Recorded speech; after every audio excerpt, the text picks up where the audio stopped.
Hi friends, welcome back to Aishwarya Madev YouTube channel. ಇವತ್ತು ನಾನು tomato rasam ಮಾಡ್ತಾಯಿದ್ದೀನಿ. ತುಂಬ ಈಸಿಯಾಗಿ ಬ್ಯಾಚುಲರ್ಸು ಮತ್ತು ಮನೇಲಿ ಏನು ತರಕಾರಿ ಇಲ್ಲ ಅಂದಾಗ ಮಾಡ್ಕೊಂಡು ತಿನ್ಬೋದು. ಸೂಪರಾಗಿರುತ್ತೆ ನೋಡಿ. 1 ಸ್ಪೂನ್ ಸಾಸಿವೆ, 1 ಸ್ಪೂನ್ ಜೀರಿಗೆ ಹಾಕ್ತಾಯಿದ್ದೀನಿ. ಸ್ವಲ್ಪ ಬೆಳ್ಳುಳ್ಳಿ ಹಾಕೋತೀನಿ. ಒಂದು ಸ್ವಲ್ಪ ಬೆಳ್ಳುಳ್ಳಿ ಹಾಕೋತೀನಿ, ಹಸಿಮೆಣ್ಸಿನ್ಕಾಯಿ ಹಾಕೋತೀನಿ. ಬಾಡಿಸ್ಕೊಳ್ಳೋಣ ಚೆನ್ನಾಗಿ. ಬಾಡಿಸ್ಕೊಂಡಿದ್ದಾದಮೇಲೆ ಈರುಳ್ಳಿ ಸೇರಿಸ್ಕೊತೀನಿ. ಈರುಳ್ಳಿ ಹಾಕಿ ಹುಡ್ಕೊಳ್ಳೋಣ. ಈರುಳ್ಳಿ ಬಿದ್ರೇ ತುಂಬ ಟೇಸ್ಟ್ ಇರುತ್ತೆ ರಸಮ್. ಅದಕ್ಕೋಸ್ಕರ ಒಂದೇ ಒಂದು ಈರುಳ್ಳಿ ಸೇರಿಸ್ಕೊತಾ ಇದ್ದೀನಿ.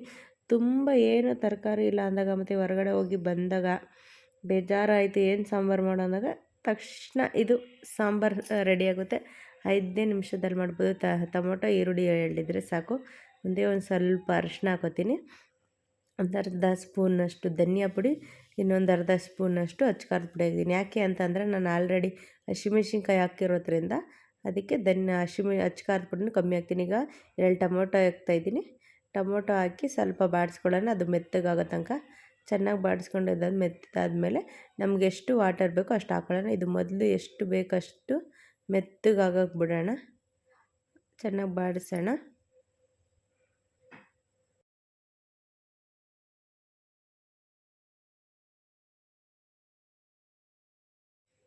ನೋಡಿ ಹೆಂಗೆ ಮೆತ್ತಗಾಗೈತೆ. ಈಗ ಸ್ವಲ್ಪ ರುಚಿಗೆ ತಕ್ಕಷ್ಟು ಉಪ್ಪು ಹಾಕಿ ಸ್ವಲ್ಪ ತೆಂಗಿನಕಾಯಿ ತುರಿ ಹಾಕಿ ಬಾಡಿಸ್ಕೊಳ್ಳೋಣ.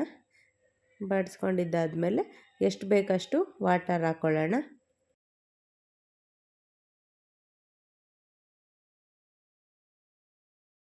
ವಾಟರ್ ಹಾಕಿ ಚೆನ್ನಾಗಿ ಕುದಿಯೋಕ್ಕೆ ಬಿಡೋಣ. ಸ್ವಲ್ಪ ಕೊತ್ತಂಬರಿ ಸೊಪ್ಪು ಹಾಕ್ತೀನಿ.